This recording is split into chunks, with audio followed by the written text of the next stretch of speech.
Shut up and sit down. साहित्य और समाज पर निबंध नंबर 1।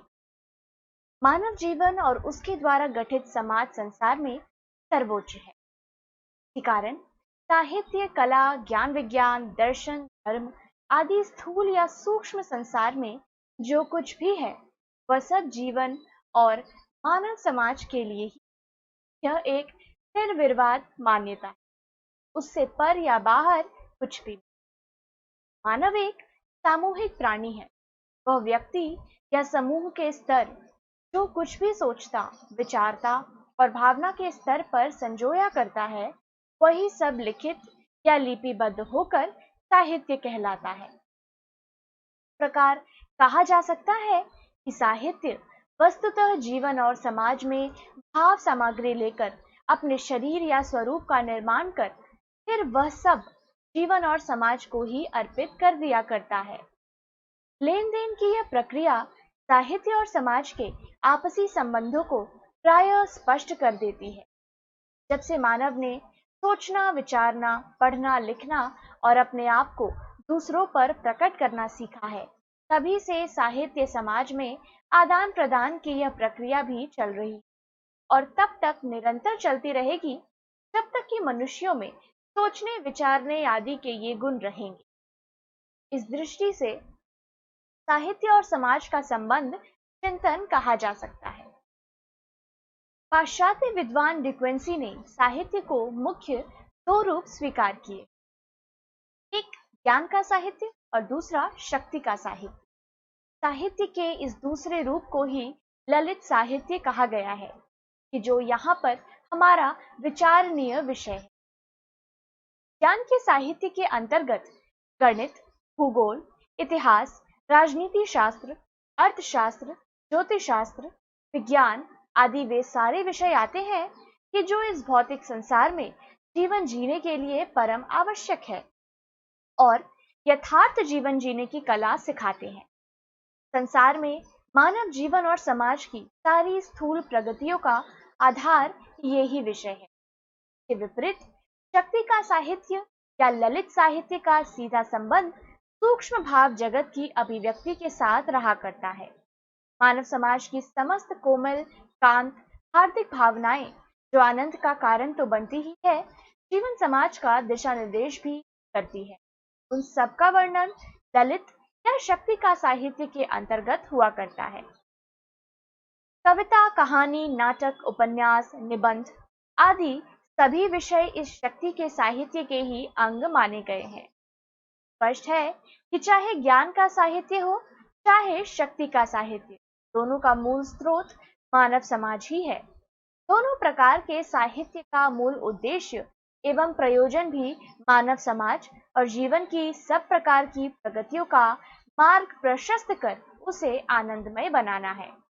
जो साहित्य ऐसा नहीं कर पाता, उसे साहित्य न कहकर कोरा शब्दजाल ही कहा जाता है।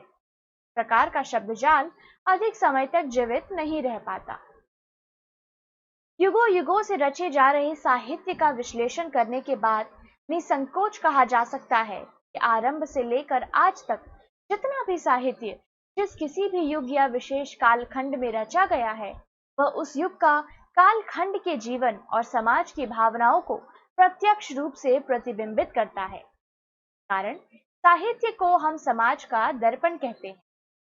काल और विकास क्रम से वैदिक काल में मानव समाज का जीवन प्रकृति पर आश्रित था।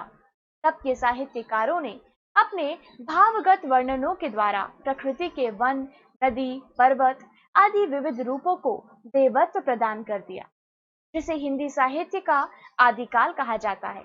उस युग में युद्धों और वीरता प्रदर्शन की प्रधानता थी, अतः प्रमुख रूप से इन्हीं भावों को प्रकट करने वाला साहित्य रचा गया।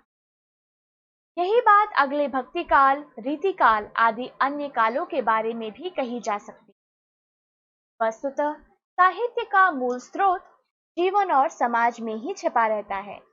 यहीं से भाव विचार सामग्री लेकर कोई साहित्यकार उसे अपने ढंग से सजा सवार और उपयोगी बनाकर कविता, कहानी आदि के रूप में पुनः समाज को लौटा दिया करता है। साहित्य को पढ़कर हम किसी देश और उसके किसी युग विशेष की परिस्थितियों आदि का सहज ही अनुमान लगा लिया करते हैं। इस प्रकार साहित्य और समाज दोनों का संबंध अन्योन्याश्रित स्वीकार करना चाहिए और सभी स्वीकार करते भी हैं।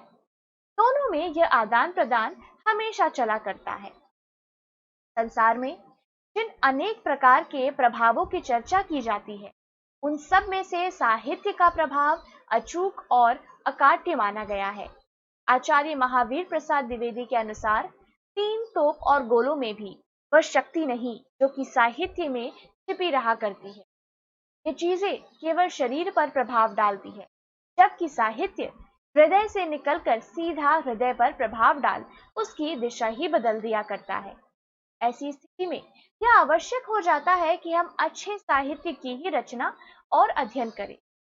रचना के लिए सामाजिकता की अच्छाइयां सामने आना बहुत आवश्यक है। अच्छा समाज और अच्छा साहित्य मिलकर ही जीवन को उन्नत और समृद्ध बना सकते हैं। इन तथ्यों के आलोक में हम यही कहना चाहते हैं कि साहित्य समाज दोनों एक दूसरे के दर्पण हैं। दोनों का मूल्यांकन उन्हें अलग अलग रखकर नहीं किया जा सकता। जरूरत इस बात की है कि दर्पणों को साफ सुथरा रखा जाए ताकि हमारी सूरत अच्छी नजर आ सके, उसका भदेस एक दूसरे की सहायता से मिटाया जा सके। मानव जाति के मन मस्तिष्क के लिए संतुलित आहार साहित्य ही उपलब्ध करा सकता है। जिस प्रकार सड़ा गला और बासी खाने पीने से हमारा स्वास्थ्य विकृत होकर शरीर अनेक प्रकार के रोगों का घर बन जाया करता है, इसी प्रकार विकृत और अश्लील विचारों वाला साहित्य पढ़ने लिखने से जीवन समाज भी दूषित होकर रह जाया करते। तब इस प्रकार के समाज और साहित्य दोनों की अपनी कोई पहचान नहीं रह जाया करती। वह समाज, उसकी सभ्यता संस्कृति, उसकी राष्ट्रीयता और यहाँ तक कि एक देश के रूप में उसकी स्वतंत्रता और पहचान भी विलुप्त हो जाया करती है। सदियों से मानव समाज के वैचारिक स्तर पर जो अमृत प्राप्त किया होता है, वह साहित्य में ही संरक्षित रह पाता है। जब वह अमृत न रहेगा तो समाज अपनी रक्षा कैसे कर सकेगा? समय के अनंत ओजस्वी प्रवाह के आगे दूषित साहित्य और समाज कभी भी टिक नहीं पाया करते।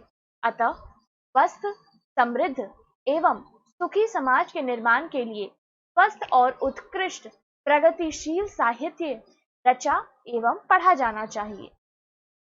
मानव सृष्टि का सर्वश्रेष्ठ प्राणी है और साहित्य उसकी महानतम उपलब्धि मानी गई। उसमें उसका अपना ही भावावील वैचारिक प्रतिबिंब संरक्षित रहा करता है। उसे पढ़ देखकर मानव समाज अपने चेहरे पर लगे धब्बों का परिष्कार कर सकता है, अपनी दुर्बलता को तो दूर कर ही सकता है, यानी उस साहित्य को भी अपने ही लिए उपयोगी एवं सबल बना सकता है। इस प्रकार साहित्य और समाज में बिंब प्रतिबिंब भाव या चोली दामन का संबंध रेखांकित किया जा सकता है। एक के अभाव में दूसरे का अस्तित्व कतई नहीं बना रह सकता। दोनों एक दूसरे के जीवन स्रोत एवं उत्प्रेरक है। दोनों को एक दूसरे के दर्पण में अपने आप को देखकर सजना सजाना होता है, तभी दोनों का अस्तित्व सार्थक रूप में बना रहकर मानव समाज और साहित्य के लिए भी हितकारी सिद्ध हो सकता है। साहित्य और समाज पर निबंध, निबंध नंबर 2। मनुष्यों की भीड़ को उसी तरह समाज नहीं कहा जा सकता जैसे सब्जियों या अनाज के एकत्रित समूह को ढेर तो कहा जाता है, पर समाज नहीं। वास्तव में समाज मनुष्यों के उस छोटे बड़े समूह को कहा जाता है कि जो भावनात्मक स्तर पर आपस में जुड़ा हुआ रहता है। उसके सुख दुख, उत्सव त्योहार आदि सांस्कृतिक कार्यक्रम, रीति रिवाज, परंपराएं और नीतियां आदि सभी कुछ सम्मिलित हुआ करती है। यहाँ तक कि उनके हानि लाभ में भी कोई बहुत बड़ा अंतर नहीं हुआ करता। प्रकार की उन्नत परंपराओं, समृद्ध और उन्नत मन मस्तिष्क, भावुक समाज की ज्ञान, विज्ञान, कला आदि क्षेत्रों में जो अनेक महत्वपूर्ण उपलब्धियां स्वीकार की गई है, साहित्य उन सब में से सर्वाधिक महत्वपूर्ण उपलब्धि स्वीकार किया गया है। साहित्यकार क्योंकि समाज का ही हमेशा सजीव सतर्क रहने वाला भावुक किस्म का अंग होता है। कारण जीवन समाज में जो कुछ भी छोटा बड़ा अच्छा बुरा घटित हुआ करता है, उसकी भावुक संवेदना उसे उसकी गहराई तक जाने का प्रयास किया करती है। सामान्य जन प्रायः ऐसी ऐसी तो क्या बड़ी बड़ी महत्वपूर्ण घटनाओं के घटित हो जाने के बाद प्रायः भूल जाया करती है। दूसरी ओर कवि साहित्यकार उसी सब को अपने मन मस्तिष्क में पचा पकाकर अपनी साहित्यिक विद्या कविता कहानी नाटक उपन्यास आदि के रूप में प्रकट किया करता है। प्रकटीकरण की प्रक्रिया से साहित्य और समाज स्वयं ही प्रभावित हो जाता है। यह भी स्पष्ट पता चल जाता है साहित्य का उच्च विकास या जन्म स्थान जीवन और समाज ही है। जीवन और समाज दोनों का जन्मजात स्वभाव गतिशील और विकासशील रहा करता है। वैसे ही कि जैसे अपने निकास यमुनोत्री या गंगोत्री से निकलकर यमुना गंगा या इसी प्रकार की अन्य नदियों का रहा करता है। कई बार ये धाराएं अपने साथ कुछ मटा कचरा भी बहाकर ले आया करती है, पर धीरे धीरे वह स्वयं साफ हो जाता या तलछट में बैठकर ऊपरी धारा को स्वच्छ उज्जवल बना दिया करता है। साहित्य और साहित्यकार भी अपने स्वभाव से कुछ ऐसा ही कार्य किया करते हैं। वे जीवन समाज की धारा में बहकर आ गए कुरीतियों, अनाचारों, आडंबरों आदि कचरों का निराकरण का प्रयास निरंतर करते रहा करते। फलतः जीवन समाज की धारा अपनी अबाध निर्मल गति से प्रगति और विकास की राह नापती रहती है। जैसे नदियों के तलछट में बैठ जाने वाला कूड़ा भीतर ही भीतर सड़कर सड़ांध उत्पन्न कर दिया करता है। इसी प्रकार यदि सामाजिक कुरीतियों अन्य तरह के विद्रूपों को जड़ मूल से या उखाड़ फेंकने का प्रयास न किया जाए तो समाज भी भीतर ही भीतर से सड़ गलकर एक निरंतर बहते रहने वाला गठित कोड़ बन जाया करता है। तो सजग सजीव साहित्यकार हमेशा इस बात के लिए प्रयत्नशील रहा करता है समाज की बुराइयां और विडंबनाएं दबने न पाए। तब वह कोरे आदर्श का दामन छोड़कर घोर यथार्थ का फावड़ा अपनाकर उन कुरीतियों बुराइयों को जड़मल से उखाड़ फेंकने का प्रयास किया करता है। कारण साहित्य और साहित्यकार को समाज का अगुवा एवं नेतृत्व करने वाला कहा एवं स्वीकार किया जाता है। इस युग में समाज और जीवन जिस प्रकार का हुआ करता है, साहित्यकार के अपने जीवन और उसके आसपास जैसी परिस्थितियां मिला करती है, वह उन्हीं के अनुरूप ही साहित्य का सृजन किया करता है। ऐतिहासिक क्रम से दृष्टिपात करने पर यह बात एकदम स्पष्ट हो जाती है। संसार के साहित्य में आदि ग्रंथ माने जाने वाले ऋग्वेद के रचना काल में मानव समाज का जीवन पूर्णतः प्रकृति और उसके विभिन्न स्थूल संध्या तत्वों एवं पदार्थों पर आश्रित है। तो कवि ने अपनी आश्रयदायी सब प्रकार से समर्थ और सुरक्षा प्रदान करने वाली प्रकृति एवं उसके भिन्न रूपों का गायन ही उस समय रचे गए वैदिक साहित्य में उषा, सूर्य, चांद, सितारे, नदियां, पर्वत, तरह तरह के वृक्ष आदि सब प्रकृति के ही तो उपयोगी रूप है। ऋग्वेद में इन्हीं सब को देवत्व प्रदान करके इन्हीं का विभिन्न प्रकार से गायन किया गया है। के बाद जीवन समाज में जैसे जैसे विकास होता गया, नित नए परिवर्तन आते गए, साहित्यकारों की मानसिकता भी बदलती गई और साथ ही साहित्य के स्वरूप में भी परिवर्तन आता गया। बुद्ध मत का प्रभाव बढ़ा तो बौद्ध साहित्य का तत्कालीन पाली भाषा में सृजन हुआ। वीर गाथा काल संवतः 1050 से 1375 में पहुंचते, तो क्योंकि युग लड़ाई झगड़ों और युद्धों का था तो इस कालखंड में इसी प्रकार का साहित्य रचा गया। यद्यपि अन्य भक्ति श्रृंगार नीति प्रकार की सृजन प्रक्रिया भी जीवन समाज के शिक्षण के लिए निरंतर चलती रही।